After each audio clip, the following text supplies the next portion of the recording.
आधी काय व्हायचं माहिती का, मला असं वाटायचं की आपण ना खूप सारी शायनिंग मारली पाहिजे बरं का. माझी केस जी आहे आधी ती खूप मोठी होती बरं का, म्हणजे केस मी खूप मोठे ठेवायचो आधी बरं का. दाढी लवकर करत नव्हतं मी, शिपती पण कमी करत नव्हतं बरं कधी. दाढी मिशा म्हणा केस आधी कधीच कमी करत नव्हतं बरं का मी. पण नंतर मला लक्षात आलं की ना स्वतःचं राहणीमान कसं आहे, आपण जसे कसे कपडे घालतोय वगैरे या गोष्टी मॅटर करतात यार कुठतरी. एंड ऑफ द स्टोरी या गोष्टी मॅटर करतात. आपण कसे कपडे घालतोय, आपण कसं बोलतोय आणि आपण त्याच्यानंतर मी माझ्या 3 गोष्टी चेंज केल्या. ते म्हणजे माझं पूर्णपणे हेअरस्टाईल चेंज केलं. आता माझं हेअरस्टाईल एकदम चांगलं एकदम परफेक्ट आहे मला तर असं वाटतंय. दुसरी गोष्ट मग चेंज केली ती म्हणजे स्वतःचं लँग्वेज. आधी मी पूर्णपणे clear cut to cut Marathi भाषा वापरायचो बरं का. माझी भाषा चेंज केली, पूर्णपणे इंग्लिश केली मी आता. स्कूलमध्ये असेल, त्याच्यानंतर कुठे बी असेल ना, मी आता मॅक्स टू मॅक्स घरीसुद्धा आता ट्राय करतो इंग्लिशमध्येच बोलण्याचं खरं म्हटलं तर. त्याच्यानंतर तिसरी गोष्ट चेंज केली, मी स्वतःची कपडे घालायचा पेहराव चेंज केला. आधी इन कधी करत नव्हतो मी. आधी इन करणं मला काहीच आवडत नव्हतं बरं का.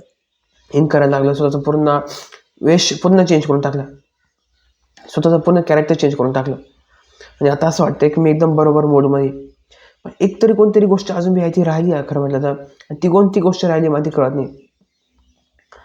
डेली लॅपटॉपवर बसून एडिटिंगची स्किल्स म्हणा, नवीन नॉलेज म्हणा ते ॲक्वायर करायला लागलं, जे आधी करत नव्हतं बरं का. आधी मी जेव्हा नोकरी लागलो 2-3 वर्षापूर्वी, ते नोकरीला म्हणजे नोकरी करायचं, शाळेतून घरी आलो का डायरेक्ट झोपून घ्यायचं बरं का. काही नवीन गोष्टी असं फोकस करत नव्हतं की हे केलं पाहिजे, ते केलं पाहिजे वगैरे.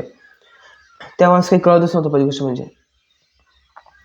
आणि त्याच्यानंतर मग खूप साऱ्या गोष्टी आल्या मध्यंतरी, खूप सारे प्रॉब्लेम्स पण आले. त्यांच्यावर फाईट करत बरोबर आलं बरं का. आणि एक परफेक्ट ह्युमन, त्या परफेक्ट टीचर बनायचा प्रयत्न करतोय फक्त. डेली खूप साऱ्या चुका करतोय, खूप साऱ्या नवीन नवीन गोष्टी शिकतोय खरं म्हटलं तर. पण मला असं वाटतं की I am a broken pot. मी एक असं भांडं आहे की जे भांडं पूर्णपणे हळूहळू त्याला शेप द्यायचं काम ना माझ्याबरोबरचे जे टीचर्स ते करतात असं वाटतं मला. माझ्याबरोबरचे आईवडील ते करतात असं वाटतं. एक जे असं भांडं असलं, आपण ते कुंभार लोक आपल्या आयुष्याला असं वळण द्यायचा प्रयत्न करतात. तसं मला वाटतं माझ्या बाबतीत. मी ते फुटलेलं भांडं आहे खरं म्हटलं तर, ज्याला वळणलं जातं आता पूर्णपणे. आणि मी माझं पूर्णपणे फोकस माझा हाच आहे आता की मी या गोष्टी ट्राय करते की स्वतः परफेक्ट बनण्याचा ट्राय करतोय. परफेक्ट बनण्यासाठी माझा खूप सारा वेळ जाणार मला असं वाटतं. ॲट द एज ऑफ असं 21 रनिंग आहे आता. 25-30 पर्यंत किती वय जाईल मला माहीत नाही अजूनपर्यंत. पण परफेक्ट बनणं एवढंच आहे की ते काही Instagram रील्ससारखं नाही की स्क्रोल केलं आणि झालं संपला विषय नाही. खूप साऱ्या गोष्टी शिकायच्या बाकी आहे. मी आधी स्वतः खूप शहाणपणा करायचो की मला असं वाटायचं मला सगळ्या गोष्टी जमतात आता. नाही आहे तसं. अजून खूप साऱ्या गोष्टी शिकायच्या बाकी. पण त्या करता खूप सारा वेळ जाणार आहे. लोक ओळखता येत नाही अजूनपर्यंत मला यार. जी आपल्याशी व्यक्ती चांगली बोलते, पण ती व्यक्तीच्या मनात काय चाललंय आपल्याला माहीत नाही. काही लोक आपल्याशी गोड गोड बोलून सगळं मनातलं काढून घेतात आपल्याला, पण ती व्यक्ती अजून त्या गोष्टी जाऊन किती 10 लोकांना सांगणार हे माहीत नसतं. ते लोक ओळखता आले पाहिजे फक्त आपल्या. आणि त्या गोष्टी खूप सोप्या नसतात, त्या गोष्टी खूप अवघड असतात यार. तरी चाललंय आता हळूहळू आयुष्यामध्ये प्रत्येक गोष्टी फेस करायला चाललोय. प्रत्येक प्रॉब्लेम हळूहळू स्वतःहून फेस करत चाललोय खरं म्हटलं तर. या गोष्टी माझ्यासाठी खूप अवघड आहे खरं, एकट्याने फोकस करणं खरं म्हटलं. स्वतःचे प्रोनाऊन्सिएशन्स आहे, स्वतःचे वर्ड्स आहे त्यांच्यावर फोकस करतोय. डेली स्वतःचं इंग्लिश इम्प्रूव्ह करतोय, डेली स्वतःचं कॉन्टेंट क्रिएशन इम्प्रूव्ह करतोय. ज्या मनातल्या गोष्टी आहे त्या गोष्टी पूर्णपणे बोलून मोकळून करून टाकतोय.